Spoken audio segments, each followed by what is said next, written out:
Nene says South Africa needs to shift its fiscal policy in line with weak economic growth. He's outlined measures to stabilize government debt and to narrow the budget deficit. These include reducing growth in spending by lowering the budget expenditure ceiling by 10 billion rand next year and 15 billion rand in 2016.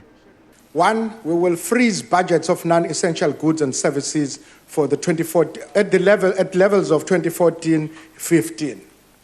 Which means, Honorable Speaker, it is not a cut, but we will keep them at the levels that we had them in 2014-16. The second measure is that we will withdraw funding for posts that have been vacant for some time. Tax revenue has been revised down by 10 billion rand in the current year, and South Africans can brace themselves for a possible raft of tax changes in next year's budget. If we are to avoid reducing expenditure in real terms, about 15 billion rands will have to be per year in additional revenue will need to be raised. Economic growth has also been downwardly revised to 1.4% this year from 2.7% previously.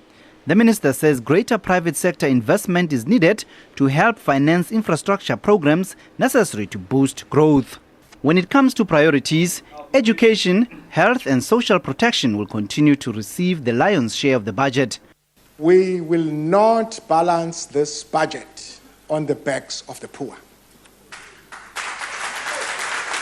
This means that intensive effort has to be focused on achieving the intended savings and maximizing efficiency.